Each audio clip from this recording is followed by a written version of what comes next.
1절 보시면 예수께서 이 말씀을 마치시고 갈릴리를 떠나 요단강 건너 유대 지경에 이르셨다라고 되어 있잖아요. 자, 이제 여러분 성경을 보다가 이제 지명이 나오고 그러면 어느 건지 대충 아시겠죠? 예수께서 이 말씀을 마치시고 갈릴리를 떠나서 유대 지경에 요단강 건너 유대 지경에 이르셨다. 항상 기본은 뭐냐면 예수님의 사역은 갈릴리 중심 사역이었다라고 하는 것을 머릿속에다 넣어두셨으면 무슨 말인지가 이해가 되는 겁니다. 3년 동안 갈릴리에서 주로 사역하셨지 예루살렘이나 유대 지경으로 가신 적이 없죠. 지도를 아시는 분들은 이제 지도를 머릿속에 두신 분들은 알 수 있을 거예요. 유다 지파는 가나안 땅 중에 이렇게 가나안이 이렇게 있으면 여기 갈릴리가 있고 요단강이 있고 그다음에 사해가 있고 이쪽으로는 이제 지중해가 있으면 이 가나안 지역 중에 유다 지파는 어디 있냐면 맨 밑에 있거든요. 유다 지파는 맨 밑에 있죠. 그리고 거기에 광야가 있어요. 그래서 그 광야를 유대 광야라고 부르죠. 다윗이 도망 다녔던 데는 유대 광야죠. 주로 15년 정도 도망 다녔던 데는 유대 광야고, 이 다윗이 도망 다녔던 유대 광야는 왜 다윗이 유대 광야를 도망 다니느냐면 사람이 없기 때문에 도망 다녔다 그럴 수도 있는데 그게 아니고, 다윗이 유대 광야를 도망 다닐 수밖에 없었던 이유는 다윗이 유대 지파거든요. 같은 유대 지파의 땅을 도망 다니는데 그 광야는 사람이 살지 않으니까, 그러니까 다윗이 유대 광야를 돌아다니죠. 그래서 여러분 이스라엘에는 광야가 어디 있냐면 유대 땅에 있어요. 우리 유대 광야라고만 되어 있지 이스라엘 땅에는 특별히 광야가 다른 지파에는 없거든요. 유대 광야 맨 밑에 땅, 위에서부터 밑에 땅, 갈릴리는 이 위쪽 있고요. 그 다음에 이 사해가 이렇게 있는데 사해 그 밑에 쪽 이쪽이 다 유대 광야니까요. 자, 유대 지경에 이르렀다 그러면 유대 땅으로 오셨다 그러면 밑에 지방으로 오신 거죠. 갈릴리는 위에 있으니까.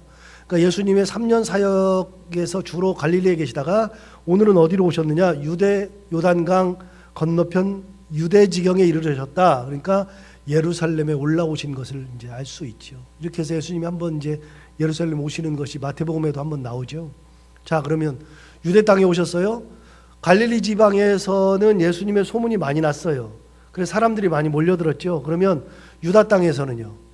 유다 땅에도 예수님의 소문이 꽤 많이 났어요. 그러니까 예수님을 시험하기 위해서 올라온 사람들이 꽤 많았잖아요. 서기관들, 바리새인들, 사두개인들 다 올라와가지고 예수님이 시험하는 장면이 굉장히 많고, 그 다음에 이 유다 지방에도 예수님에 대한 소문이 많이 나니까 예수님이 왔을 때 둘 중에 하나입니다. 여러분, 서기관과 바리새인과 사두개인들이 오면 주로 예수님과 논쟁하거나 예수님을 시험하거나 그런 거고요. 다른 부류, 두 번째 부류는 일반인들이 오면 다 병고침을 받으려고 오는 겁니다. 자, 2절 한번 볼까요? 2절 한번 보시면 큰 무리가 따르거늘, 이 큰 무리가 따른다 그러는데 여기에 사두개인, 서기관들, 그 다음에 바리새인들이 안 나오고 무리가 나온다. 그 사람들은 대부분 뭐 하라고요? 병고침을 받으러 오시는 겁니다. 2절 다시 보시면 큰 무리가 따르거늘 예수께서 거기서 그들의 병을 고치시더라. 항상 그렇지만 예수님은 어디를 가시나 어떤 상황에서나 어떤 마음이 있거나 상관없이 사람들이 오면 거절한 적이 없다. 성경을 보면 답이 나와 있어요. 예수님은 거절하지 않으세요. 그래서 유다 땅에서도 예수님 소문 듣고서 병 고치러 나오는 사람들을 보고서 예수님 뭐부터 하신다? 병부터 고치셨다. 그러니까 우리는 어떤 상황과 어떤 처지에서도 주님 앞에 나가기를 주저할 필요가 하나도 없어요. 기쁨으로 그냥 나가면 돼요. 그때가 밤이어도 상관이 없고 낮이어도 상관이 없고, 내가 좋을 때도 상관이 없고 나쁠 때도 상관이 없고, 시험 들었을 때도 상관없고, 어느 순간에든지 예수님 앞에 나가기만 하면 돼요. 죄를 지었을 때도 나가면 돼요. 여러분, 죄를 짓고 도망 다녀봐야 아무런 해결이 안 돼요. 죄를 지었을 때는 나가서 회개하면 돼요. 깨달았을 때 회개하면 돼요.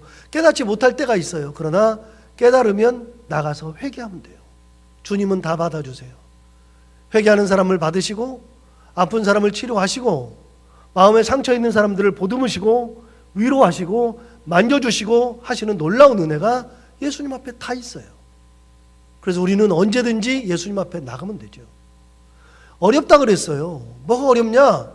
저도 사역자지만 이게 안 돼요. 예수님처럼 되지가 않아요. 왜요? 제가 피곤한데 누가 오면 약간 짜증나거든요. 그래요. 아니라고 말을 못해요. 피곤하면 쉬고 싶지 사람을 만나기가 어려워요. 여러분 목회가 어렵다 그러잖아요. 목사 어렵다고 얘기하죠. 왜 어려운 줄 아세요? 사람을 상대하니까 어려운 거예요. 사람을 상대하니까. 왜? 각자 생각이 다 다르니까. 그러니까 어려운 거죠. 많은 목사님들이 당회하면서 어렵다 그래요. 왜 그래요? 다 생각이 다르니까. 자기 생각을 주장하니까 어려운 거죠. 사람 때문에 어려운 거예요. 그런데 예수님은 그런 거 아무 상관이 없어요. 누구든지 다 오면 예수 앞에 오기만 하면, 나가기만 하면 다 고치신다. 만지신다. 그래서 우리 예수님이 대단한 분이에요. 그래서 제가 예수를 믿는 거고 여러분도 예수를 믿는 거예요. 우리가 그런 예수님을 믿는 거거든요. 자, 두 번째. 갔더니 이제 어떤 일이 벌어지느냐. 3절 보시면 바리새인들이 예수께 나와 그를 뭐 했어요? 시험했다. 성경에 보면 예수님을 시험하는 장면들이 나오는데 엊그저께 봤어요? 16장 한번 가서 볼까요? 16장 1절.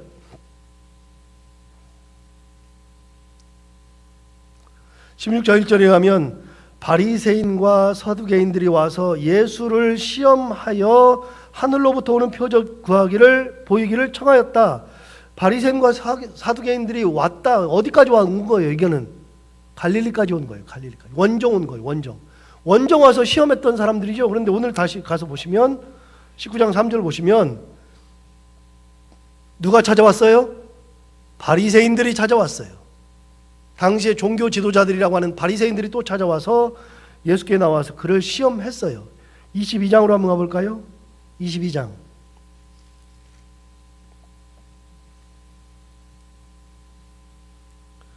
22장에 보시면 15절부터 보시면 세금 논쟁을 해요. 세금 논쟁을 하는데 15절 보시면 이에 바리새인들이 가서 어떻게 하면 예수를 말의 올무에 걸리게 할까 상의하고 그 다음에 18절을 보세요. 그 바리새인들이 어떻게 하느냐. 18절 예수께서 그들의 악함을 아시고 이르시되 외식하는 자들아 어찌하여 나를 시험하느냐라고 얘기하죠. 그러니까 예수님도 알았어요. 시험하는 것 자체를 아셨어요. 여러분 22장 35절을 한번 봐요. 34절부터 보시면 예수께서 사두개인들로 대답할 수 없게 하셨다함을 바리새인들이 듣고 모였는데 그 중에 한 율법사가 예수를 뭐 했어요? 시험하였죠. 자, 본문으로 돌아와서 마태복음의 시험이라고 예수를 시험했다고 하는 장면이 네 군데 나와요. 이렇게 네 군데가. 이렇게 네 군데가 나오는데 다시요. 예수님 앞에 나온 부류 중에 둘이라 그랬어요. 둘. 서기관과 바리새인과 사두개인들이 나오면 다 뭐 하는 거다? 논쟁하는 거다. 예수님하고 논쟁하는 거다. 시험하는 거다. 일반 백성들이 나오면 다 뭐 하는 거다? 병고침 받으러 오는 거다. 병고침. 근데 누가 시험해요? 누가? 당대의 지도자들이 시험하고 당대의 종교 지도자들이 시험하는 거예요. 일반 사람들이 예수님을 시험한 적이 없어요. 종교 지도자들이 시험하죠. 예수님을 넘어뜨리려고 하는 사람들은 다 누구냐? 당시의 종교 지도자들이에요. 예수님의 말씀을 받을 수가 없어요. 받을 수가. 순수함이 없죠. 그래서 우리도 가끔 돌아봐야 돼요. 혹시 내가 서기관은 아닌가? 바리새인은 아닌가? 사두개인은 아닌가? 돌아봐야 돼요. 누가 가장 예수님을 무너뜨리느냐? 누가 가장 그래요? 목사들이 그래요. 안타깝게도. 목사들이 예수님을 넘어뜨리게 만들어요. 사람들로 하여금 시험 들게 하는 게 다 목사예요. 그 다음에는요, 교회에서는 직분별로 그래요. 직분별로. 일반 이게 처음 나온 사람이 그러면은요, 그러려니 해요. 다 이제 몰라서 그렇다 그래요. 그런데 안 그래요. 직분을 가질수록 조심해야 되는 거예요. 예수를 넘어뜨리러 오잖아요. 시험하러 와요. 좋은 의도가 없어. 좋은 의도가 없이 오면 항상 이런 일이 벌어져요. 자, 3절 다시 봐요. 18장 3절. 바리새인들이 예수께 나와 그를 시험하여 이르되 사람이 어떤 이유가 있으면 그 아내를 버리는 것이 옳으니까. 그래서 아내 버리는 논쟁이에요. 어제 제가 말씀드린 것처럼 수혼법 얘기하는 거죠. 수혼법이 뭐냐? 결혼을 했는데 남편이 죽으면 그 동생에게로 가서 평생을 살죠. 동생 부인으로. 그래서 아이를 낳으면 첫째 아이는 본 남편의 아이로 하고 둘째부터는 둘째의 아이가 돼요. 그런데 둘째도 죽어요. 그러면 셋째에게 또 가야죠. 셋째도 죽으면 어떻게 돼요? 넷째한테 가야죠. 이런 일이 언제 있었어요? 이런 일이 유다에게 있었어요. 야곱의 12아들 중에 유다에게 엘오난 셀라라고 하는 3명의 아들이 있었다고요.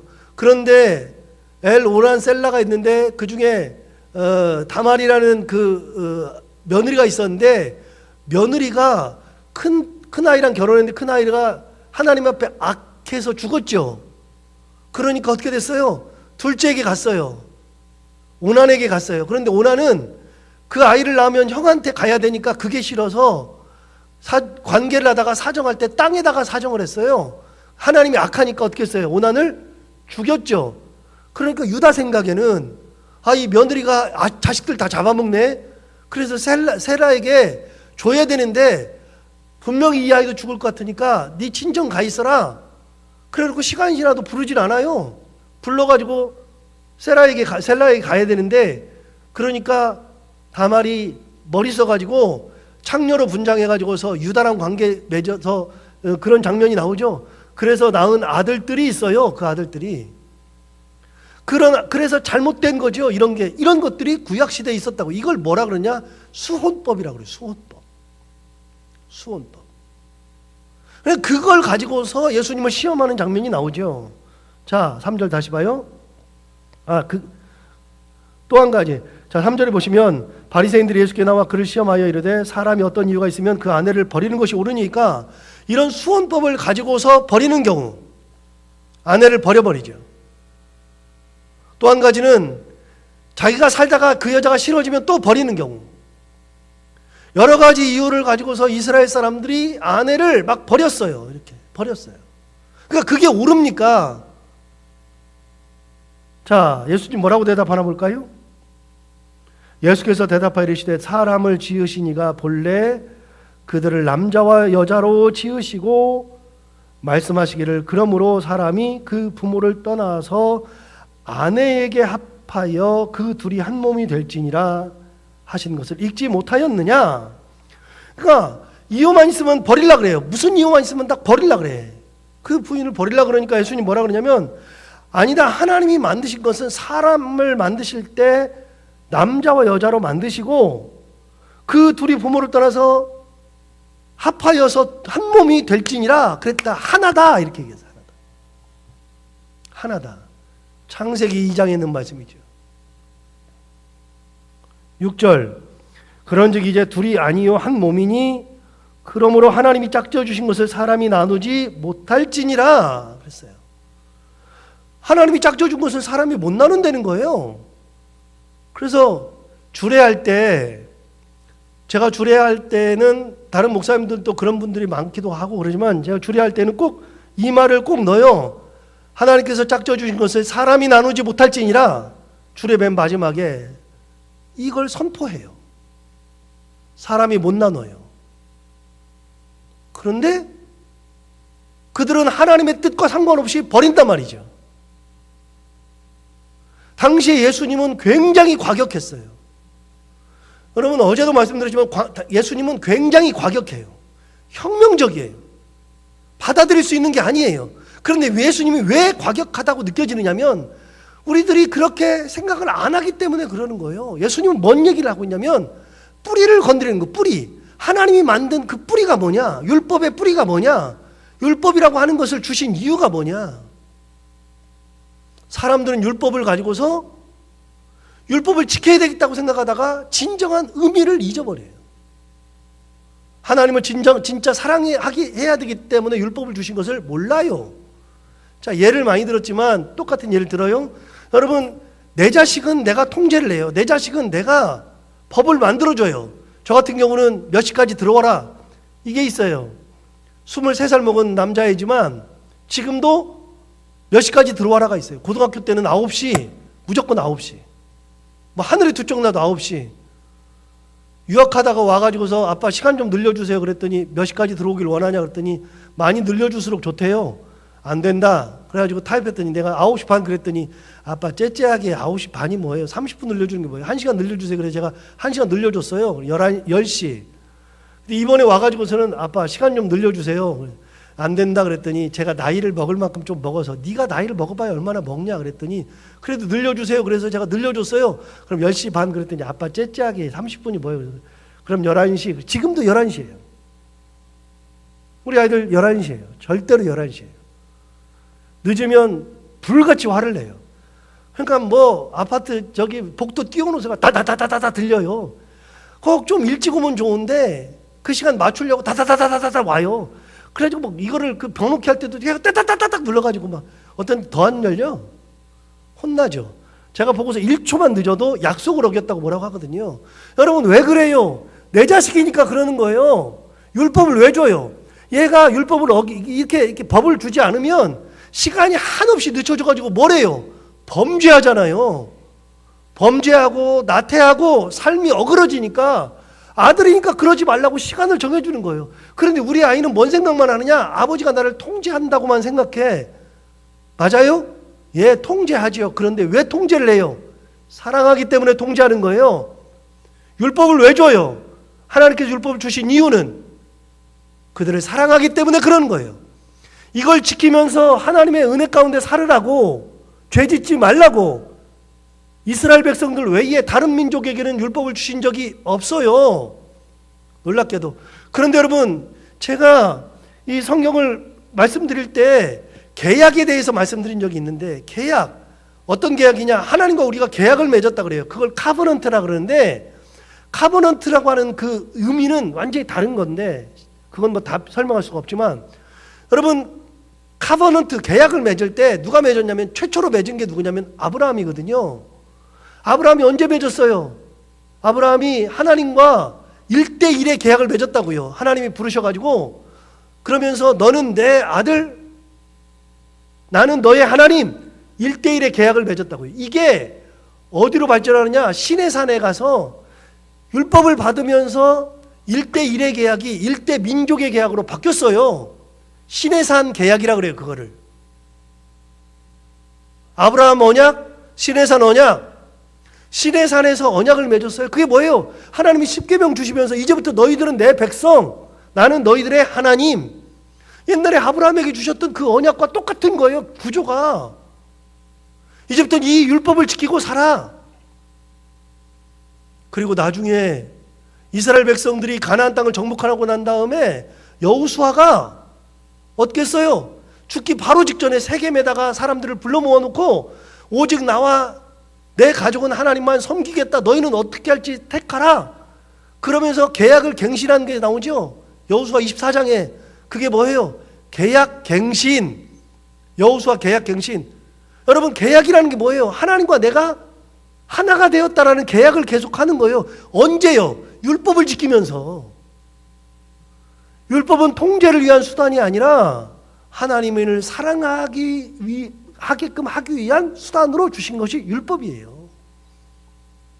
그런데 그 율법을 변형시키는 거예요. 자꾸만 율법을 지켜야지 그러다 보니까 하나님을 잊어버리는 거예요. 대표적인 게 뭐예요? 안식일법. 안식일날 죽어가는 사람 살리면 하나님의 뜻이죠. 하나님이 안식일을 지키라 그랬을 때 죽은 사람 살리지 말라고 안식일 지키라고 한 것은 아닌데 그걸로 율법을 만들어 놓고 그걸 율법으로 지키는 거예요. 잘못된 거죠. 예수님은 계속 뿌리를 건드려요. 안식일을 제대로 지켜라. 인자가 안식일의 주인이다. 여러분 사람을 자꾸만 버리는 거예요. 수원법에 의해서 이거 안 되겠네 그래서 버려버리고 아니면 다른 거 이 여자가 좀 마음에 안 드네 그러면 버려버리고 그냥 예수님 뭐라 그래요? 둘이 한 몸이다. 나누지 못한다. 하나님이 짝져 주신 것을 사람이 나누지 못한다. 딱 정해주잖아요. 하나님의 뜻을 딱 가지고 오잖아요. 잊어버리면 안 돼요. 하나님이 우리에게 주신 말씀을 변형시키면 안 된다고요. 변형시키면 전부 다 뭐하고 똑같냐면 신천지랑 똑같아요. 신천지가 말씀을 가지고서 풀어내기 시작하는데 10분, 20분만 들으면 구역질 나서 들을 수가 없어요. 야, 어떻게 말씀을 저렇게 푸냐. 지들 마음대로 풀어요. 예수님이 지금 그러고 있잖아요. 그래서 이혼하라 그러는 게 아니라 이혼하지 말아라는 거예요. 하나님이 둘을 한 몸으로 만들어줬다. 하나님이 짝져 주신 것을 사람이 나누지 못한다. 못해요. 7절 봐요. 여짜오되 그러면 어찌하여 모세는 이혼 증서를 주어서 버리라 명하였나이까? 그랬어요. 이혼 증서를 주라고 한 적이 있잖아요. 어찌하여 그랬습니까? 라고 물어보는 거죠. 왜 도대체 이혼 증서를 주라고 하였습니까? 라고 묻죠. 그랬더니 8절 예수님이 이렇게 말씀하세요. 예수께서 이르시되 모세가 너희 마음의 완악함 때문에 아내 버림을 허락하였거니와 본래는 그렇지 아니하니라. 여러분 신명기 14장 1절부터 4절에 있는 말씀을 가지고 하시는 말씀이에요. 이혼 증서를 주면 이혼할 수 있다는 거예요. 그런데 모세가 그렇게 한 것은 어떻게 한 거냐? 너희들이 원래 완악하기 때문에 하나님의 뜻과 상관없이 모세가 변형시켜서 얘기해 준 거다 그 말이에요. 하나님의 뜻은 그렇게 하면 안 된다. 자, 예수 믿는 것은 뭐라고요? 예수 믿는 것은 쉽고도 어려워요. 진짜 쉬워요. 뭐가 쉬워요? 말씀대로 살면 돼. 다른 거 생각할 게 없어요. 어려움이 있어도 하나님 붙들어라 그랬으면 붙들고 살면 돼. 내게 유익한 것 같아도 하나님이 아니라 그러면 아닌 것으로 살면 돼요. 그래서 예수 믿는 것은 쉬워요. 말씀대로 살면 쉬워요. 그런데 예수 믿는 것은 너무나도 어려워요. 왜요? 말씀대로 살아야 되기 때문에 어려운 거예요. 하나님의 말씀을 붙들고 산다는 것은 쉬우면서도 진짜 쉬운데 진짜 어려운 거예요. 지금 얘기하잖아요. 사람들이 왜요? 너무 완악하기 때문에. 자기의 뜻을 막 이야기하려고 하기 때문에 그렇다. 너희들 그런 사람들이다. 그러니 그렇게 살면 안 된다. 그 얘기하는 거죠. 9절 내가 너희에게 말하노니 누구든지 음행한 이유 외에 아내를 버리고 다른 데 장가드는 자는 간음함이니라. 딱 하나 예외를 줬어요. 딱 하나 예외. 그게 뭐예요? 음행.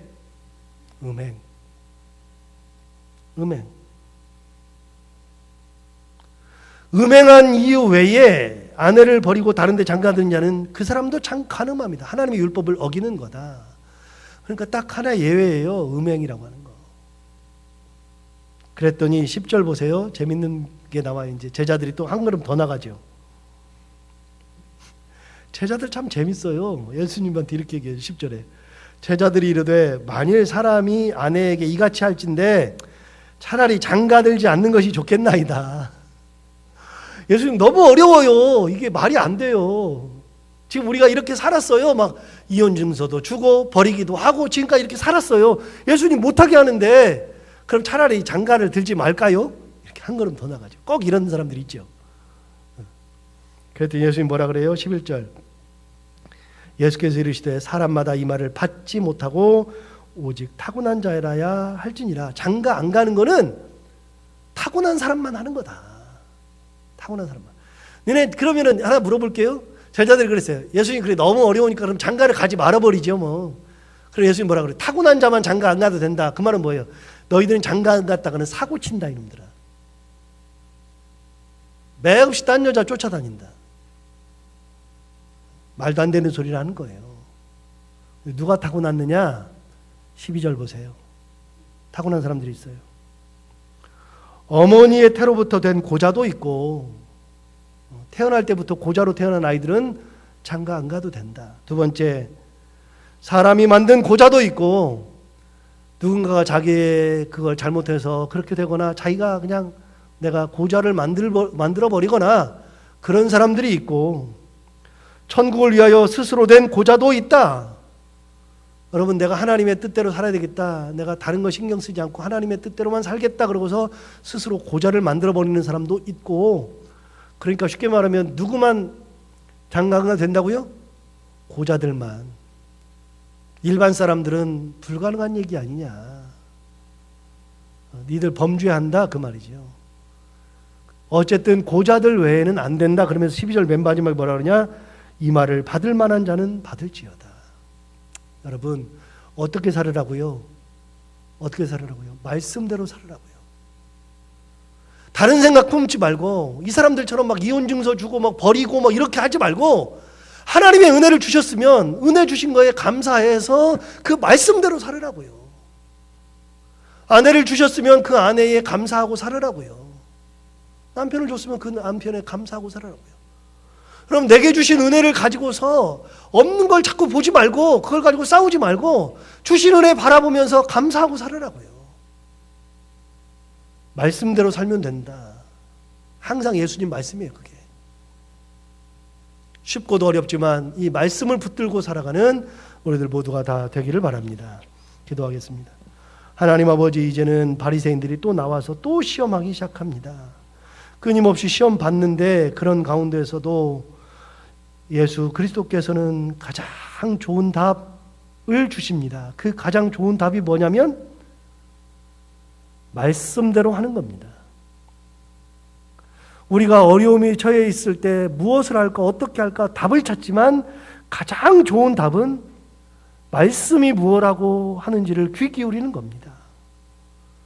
하나님 아버지, 우리가 세상을 살아갈 때 여러 가지 힘든 일이 있고 어려운 일이 있어도 그때마다 여러 가지 방법을 찾지만 가장 좋은 방법은 하나님의 은혜가 어디 있는지, 말씀이 무엇을 말씀하시는지를 찾는 겁니다. 하나님 아버지, 우리가 진짜 쉽고도 어려운 거지만 말씀대로 사는 것이 진짜 쉬우면서도 어려운데 말씀대로 살아갈 수 있는 믿음의 사람들이 다 되게 하여 주옵소서. 다른 거에 눈 돌리지 않게 하여 주옵시고, 예수님이 끝까지 말씀하시는 건 뭐냐면 어느 순간에든지 하나님 주신 그 말씀이 무엇인지 근본을 깨닫고 기본으로 돌아가 살아가는 것을 말씀하셨는데 그 말씀대로 살아갈 수 있는 저희들 모두가 다 되게 하여 주옵소서. 하나님 아버지, 오늘도 하루를 살아갈 때 우리 스스로를 돌아보며 내가 혹시 말씀대로 살지 않는 것은 무엇이 있는지, 혹시 내 고집대로 살아가는 것은 무엇인지 다시 한번 우리를 스스로 돌아보게 하여 주옵시고 하나님의 은혜 가운데 살아가는 귀한 하루가 되게 하여 주옵소서. 오늘도 해야 되는 것들 기쁘게 잘 감당하게 하시고 만난 이들과 함께 웃고 행복한 하루 보내게 하여 주옵소서. 예수님 이름으로 기도